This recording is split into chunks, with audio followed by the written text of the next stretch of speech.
Hello friends, मी विजया आहिरे आणि स्वागत आहे तुमचं माझ्या यूट्यूब चॅनलमध्ये। तर आज मी ग्रीन चिकन बनवते आहे, तर म्हटलं तुमच्यासोबत रेसिपी पण शेअर करून द्यावी। मी तुम्हाला खायला तर नाही बोलू शकत, पण ॲटलीस्ट रेसिपी तर सांगू शकते ना, जेणेकरून तुम्ही बनवून खाऊ शकता। तर पहिले चिकन आपण स्वच्छ धुवून घेतलं, त्याच्यानंतर त्याच्यामध्ये अर्धा चमचा हळद आणि 1 चमचा मीठ घातलं आणि ते चांगलं मिक्स करून जवळपास तुम्हाला 10 मिनिटं ते ठेवून द्यायचं आहे। 10 मिनिटं चिकन सेटल होईपर्यंत मग काय करणार आहात तर बाकीचं प्रिपरेशन करून घेऊया। त्याच्यानंतर आपल्याला करायचं आहे की लसूण, आलं, त्याच्यानंतर कोथिंबीर, त्याच्यानंतर तुम्हाला घालायचं आहे कढीपत्ता आणि पुदिन्याची पानं। माझ्याकडे पुदिन्याची पानं अवेलेबल नव्हती म्हणून मी आज ते स्किप केलेत, पण तुम्ही पुदिना घातला तर त्याची फ्लेवर खूप छान होतो। त्याच्यानंतर तुम्हाला हवी तेवढी मिरची, म्हणजे तुम्हाला तिखट पाहिजे असेल तर थोडी जास्तीची मिरची टाका, थोडं कमी मीडियम पाहिजे असेल तर कमी मिरची टाका। तर आम्हाला थोडं स्पायसीच असतं त्याच्यामुळे मिरची थोडीशी मी जास्त घातली आहे। वाटण करून झालं त्याच्यानंतर 2 ते 3 मीडियम साईजचे असतील तर 2 ते 3 कांदे कापून घ्या आणि जर मोठ्या साईजचा कांदा असेल तर 1 कांदा सफिशियंट होतो। तर कांदा कापून झाल्यानंतर काय करायचं आहे, तोपर्यंत इकडे कुकरमध्ये तेल तापवायला घेऊया आणि हे जे चिकन आहे ना ते आपण कुकरमध्येच बनवायचे। तसं तर मी चिकन कुकरमध्येच बनवते, तर छान होतं।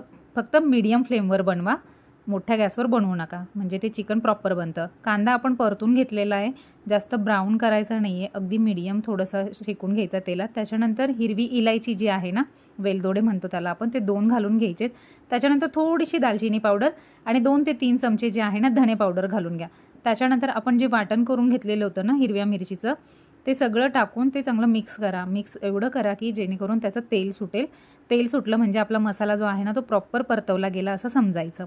त्याच्यानंतर याच्यामध्ये आपण मॅरिनेट करून ठेवलेलं 10 ते 15 मिनिटाचे चिकन ठेवलेलं होतं ते टाकून घ्या आणि त्यानंतर ते चिकन पण एवढा वेळ चाळा जेणेकरून चिकनचं जे आहे ना छान तेल सुटायला लागलं साईडनी, ते समजून जायचं की आता प्रॉपर मसाला आणि चिकन जे आहे ते छान आता प्रॉपर सेटल होतं आहे। तर मग त्याच्यानंतर परत अजून थोडंसं अर्धा चमचा मीठ घाला आणि अर्धा लिंबू पिळा। लिंबूमुळे ना थोडी जास्त छान टेस्ट येते त्याला। आणि ह्या वाटणामध्ये जास्त पाणी घालायचं नाही आहे, अर्धा तर 1 कप बस एवढंच पाणी घालायचं आहे, कारण आपण हे कुकरमध्ये बनवतो आहे त्याच्यामुळे पाण्याची याला गरज नाही पडत।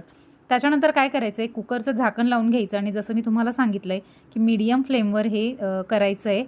त्याच्यानंतर 1 शिट्टी होऊ द्यायची, 10 मिनटं सेटल होऊ द्यायचं हे चिकन आणि गॅस बंद करायचा। 10 मिनटं सेटल झाल्यानंतर तुम्ही जेव्हा कुकर उघडाल ना तसं मस्त छान चिकन तयार झालेलं असेल। तर मी हे एका बाउलमध्ये काढून घेते आणि त्याच्यावर मस्तपैकी नंतर आहे ना तुम्हाला पाहिजे तेवढी थोडीशी बारीक कोथिंबीर कापून घ्या आणि ते कोथिंबीर त्याच्यावरून घाला आणि साईडने एक छान लिंबू ठेवा, जेणेकरून ते लिंबू पिळून तुम्हाला खाता येईल। आता मी एवढी छान रेसिपी तुमच्यासोबत शेअर केली आहे, तर माझ्या चॅनलला लाईक, शेअर आणि सबस्क्राईब तर केलंच पाहिजे ना। तर मग माझ्या चॅनलला लाईक, शेअर, सबस्क्राईब पण करा आणि चिकन पण खाऊन जा।